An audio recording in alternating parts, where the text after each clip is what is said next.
can each of you tell me your, whether it's a crazy story, whether it's a funny story, but your most memorable fight, and it could be in uniform, out of uniform in Reggie and Reggie Sr.'s case. James, it could be the gang stuff, it could be before that, the school stuff, it could be the biker stuff, but just any memorable altercations or fights that you've been part of. I'll go first. I remember one time when when I was a cop. I think Reggie was definitely in gang uniform or regular clothes, and he was either a sergeant or a lieutenant, and he was out there because he was one of those that rode around in a marked car and all that. And we went to this Mexican bar late at night on Atlantic. And he was, we got into a fight with this Mexican dude, and he was drunk and all of that. And all of a sudden, I just started hearing Reggie holler, because he was grabbing Reggie by his balls. And he was squeezing his balls. And he was I remember stuff I don't remember. Yeah, he was good. So I guess I'm making it up there. I didn't say that. He was good. And he was like, oh, he got my ball, he got my ball. And I got that dude all ready to beat the heck out of him. But I always laugh about that one. But my best memory fight, not best, one I'm not proud of that happened that all of y'all done heard about and known about that comes to my mind when I think of fighting is with the strongest nigga I ever ran across. And that was neckbone. I remember me and the smallest cop I probably ever worked with, but he was a killer. He was a shooter. Must be talking about Paredes.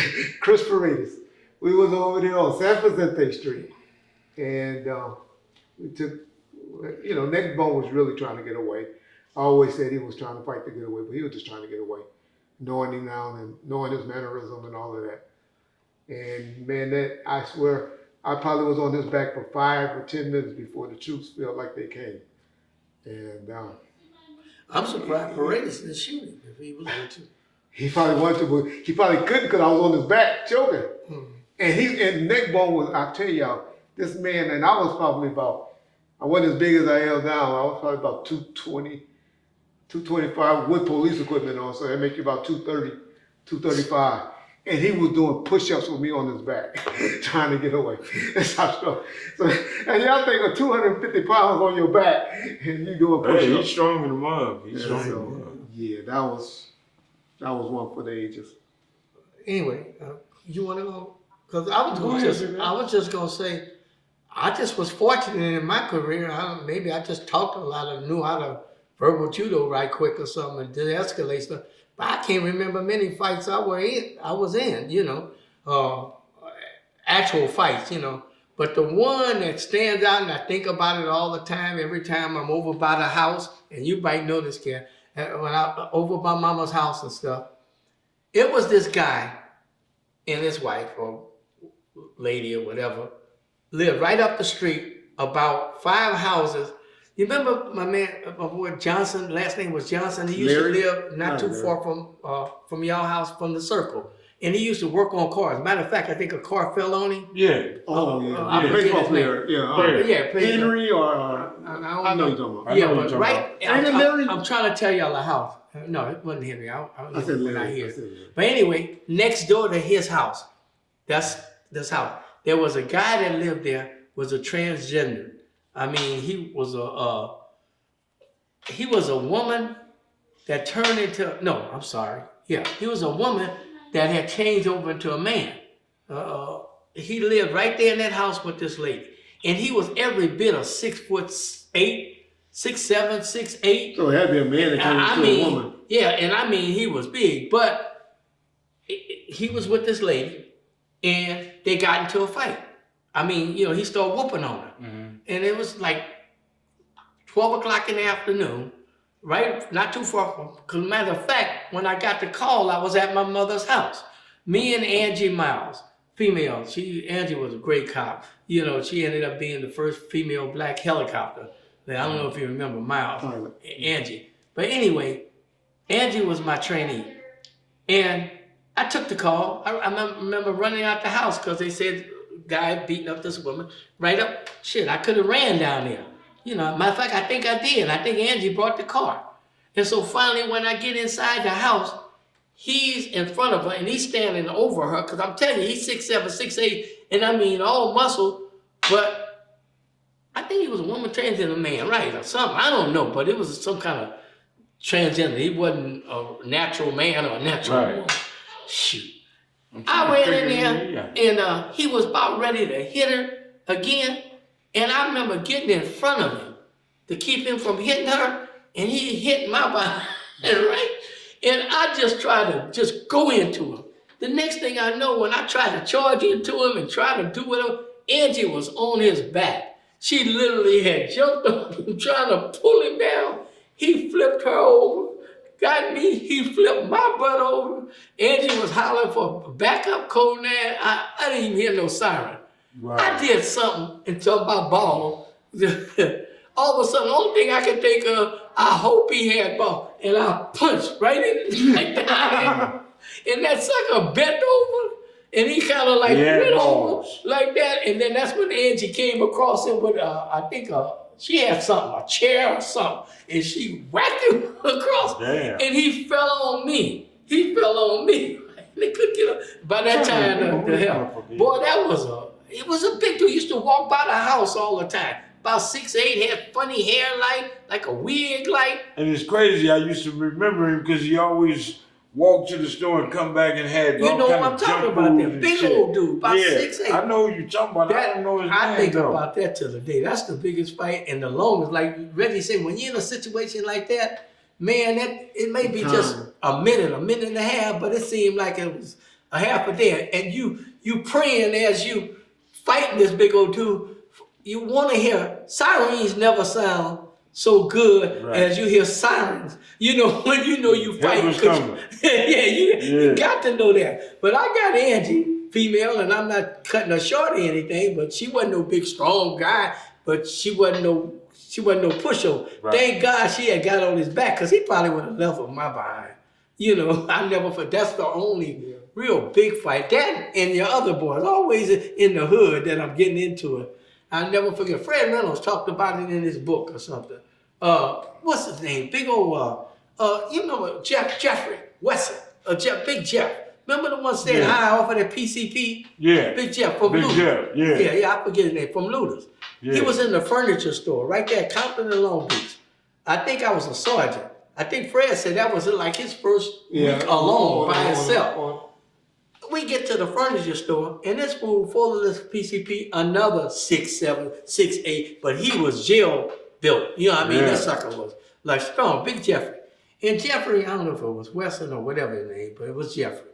But anyway, I get up to the store, and they said disturbance inside the store. This fool is in the store, and he throwing lamps and all kind of furniture. He just destroying the place, right? And as soon as I got up in there, I knew he was high off of that PCP. And somebody, it must have been Fred, because he talked about it, came in the other door and got his attention. And I jumped on I snuck up behind him and jumped out of a couch onto his back and tried to pull him down. And what did I do that for? That dude didn't do nothing. I think I became a windshield wiper or something. You know, and he got the... I mean, all kind of this, and I guess Fred, if it was Fred, but somebody else then hit him from the front, and then some kind of way God gave me some strength from somewhere. I got a hold of him again, and I was able to pull him down, and then he looked over, and then he said, "Let me go, Reggie. You let me go, Reggie." Damn. And he really realized who I was then, and then he just like submitted.